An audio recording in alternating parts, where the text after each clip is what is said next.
El Evangelio nos regala la buena nueva que nos lleva a confiar en lo que Dios ha dicho y prometido. Nos indica que en Jesucristo somos salvos y tenemos la vida eterna. El Centro de Comunicaciones de la Diócesis de Armenia les anuncia y predica el Evangelio de hoy.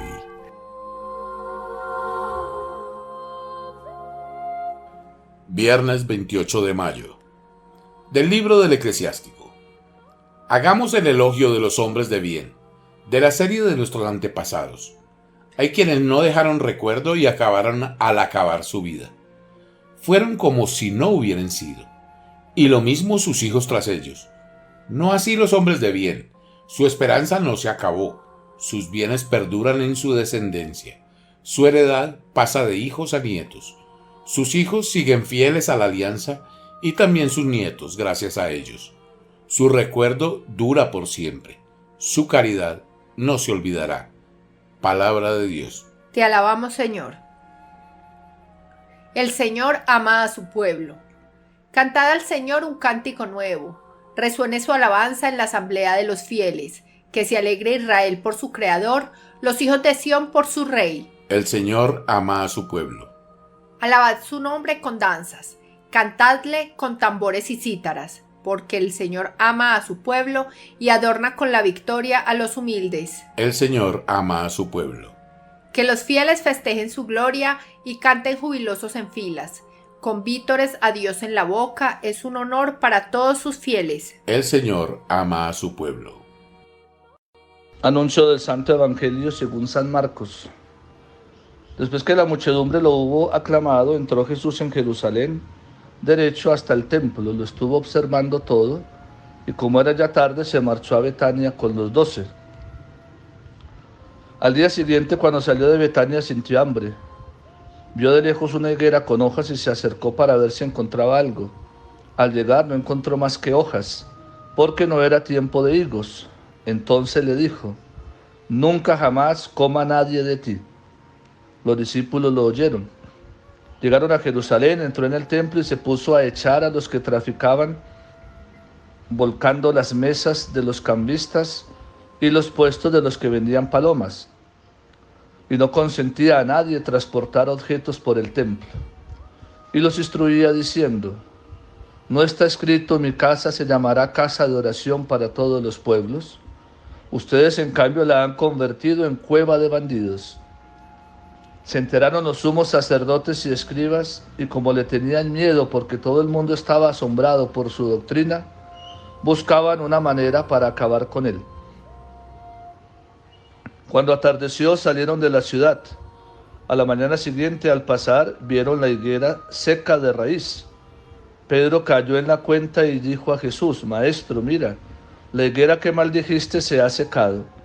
Jesús le contestó: tengan fe en Dios, les aseguro que si uno dice a este monte, quítate de allí y tírate al mar, no con duda, sino con fe en que sucederá lo que dice, lo obtendrá.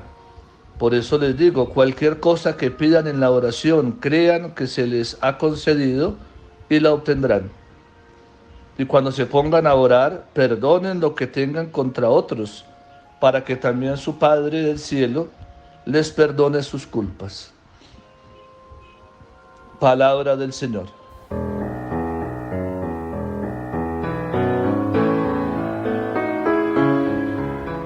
Al retomar este tiempo ordinario con toda la iglesia, vamos concluyendo la relectura del libro del Eclesiástico, que terminaremos en el día de mañana sábado.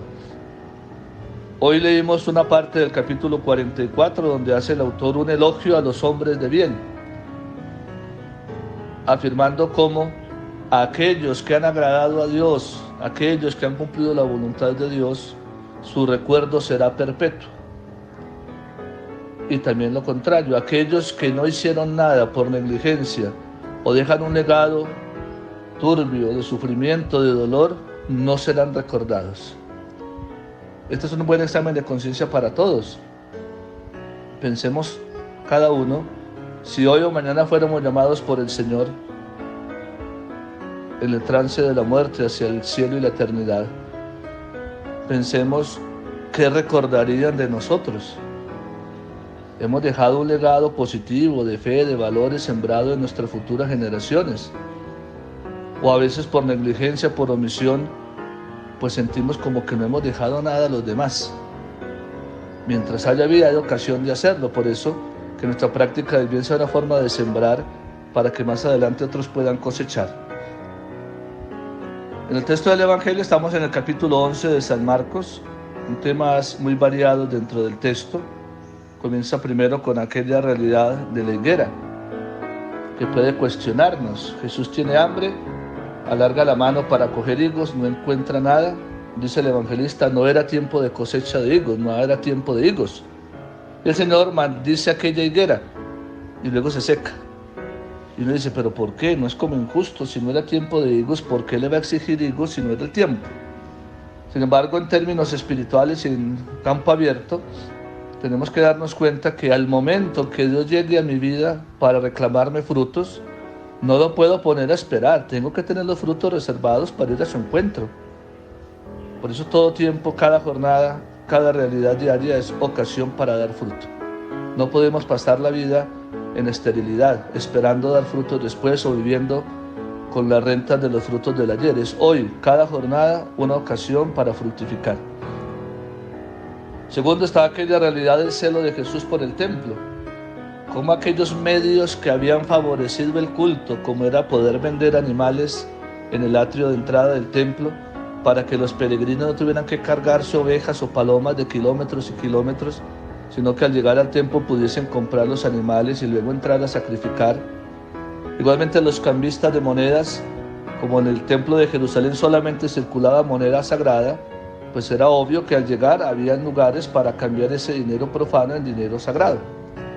Eso comenzó siendo un medio para favorecer el culto, pero en la época de Jesús lo que fue un medio se convirtió en un fin, y ya la gente vivía era en función del negocio, de pedirle rebaja a la oveja, de pedir en el negocio del dinero mejor pago que otro, y terminaban muchos de ellos peleando, agarrándose o insultándose.